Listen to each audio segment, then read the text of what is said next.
Picture this. You sit down, ready to tackle a big goal. Maybe it's a work assignment, studying for an exam, or even a personal project you've been dreaming about. You promise yourself, today's the day. But minutes pass, and then hours. You find yourself deep into social media, watching videos or organizing your closet. Anything but that one thing you need to do. Sound familiar? You're not alone. Many people are right there with you. Here's the real question. Why do we do this, even when we know it'll make us feel worse in the end? What's pulling the strings behind the scenes? It all comes down to a powerful force in your brain called dopamine. Dopamine is like a little burst of happiness in your brain. It's released whenever you do something pleasurable. Eating your favorite dessert, getting a text from a friend, or even hearing a notification ping. It's your brain's way of saying, do more of this. Sounds great, right? But there's a dark side. Let's meet Alex. Alex has a big dream. He wants to write a book. But every time he sits down to write, his mind drifts. He checks his phone, he grabs a snack. He even starts cleaning, even though he hates cleaning. Why is it so hard to stay on track? Here's what's happening inside Alex's brain, and yours too. Dopamine isn't just about enjoying a reward. It's about anticipating one.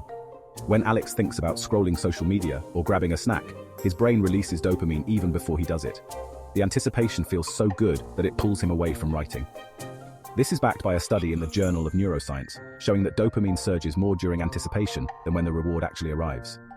It's like getting excited before a big surprise, only to feel a little let down when it's over. But why is it so much easier to chase these little bursts of joy instead of working on what matters most? The answer lies in how our brains evolved. Thousands of years ago, our ancestors had one main goal: survival. Quick rewards meant safety, finding food, escaping predators, or forming social bonds. Fast forward to today, and we're still wired this way. But instead of hunting for food, we're hunting for likes, notifications, and distractions.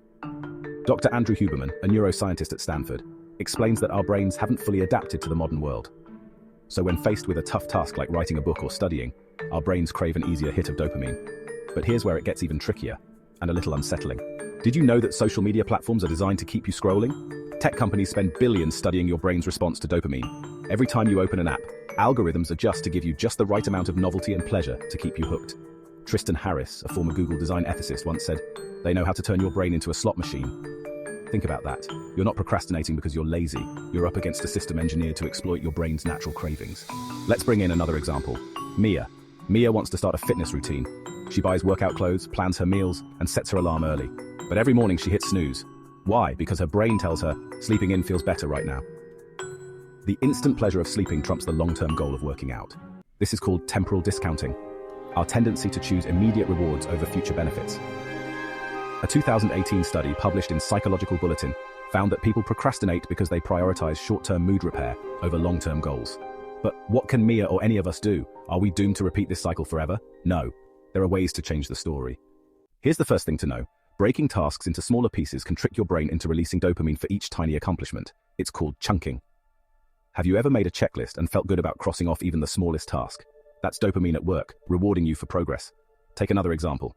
Raj, a software engineer. Raj struggled with procrastination until he tried the Pomodoro technique.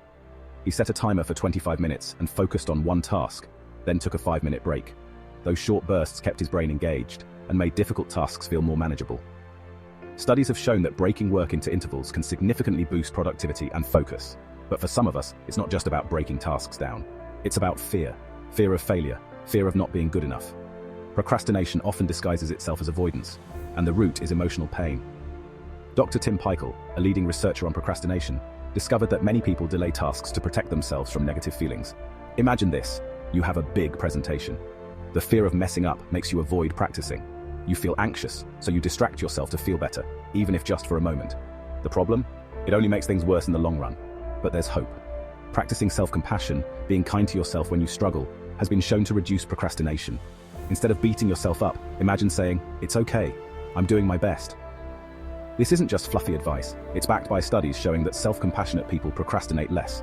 Remember Alex, the writer? When he stopped judging himself for procrastinating and instead focused on small steps, things changed. He wrote a few lines each day, then a page, then a chapter. His brain started to associate writing with small doses of dopamine. It became a habit. Let's get even more practical. Have you heard of dopamine detoxing? The idea is to temporarily reduce high dopamine activities like social media, junk food, or video games. It's not about suffering, it's about resetting your brain's reward system. Studies have shown that people who took breaks from these stimuli felt more focused and less impulsive. Even tech entrepreneurs like Tim Ferriss swear by this practice. But don't think you have to go to extremes. Even small changes, like turning off notifications, setting screen time limits, or scheduling deep work hours, can help.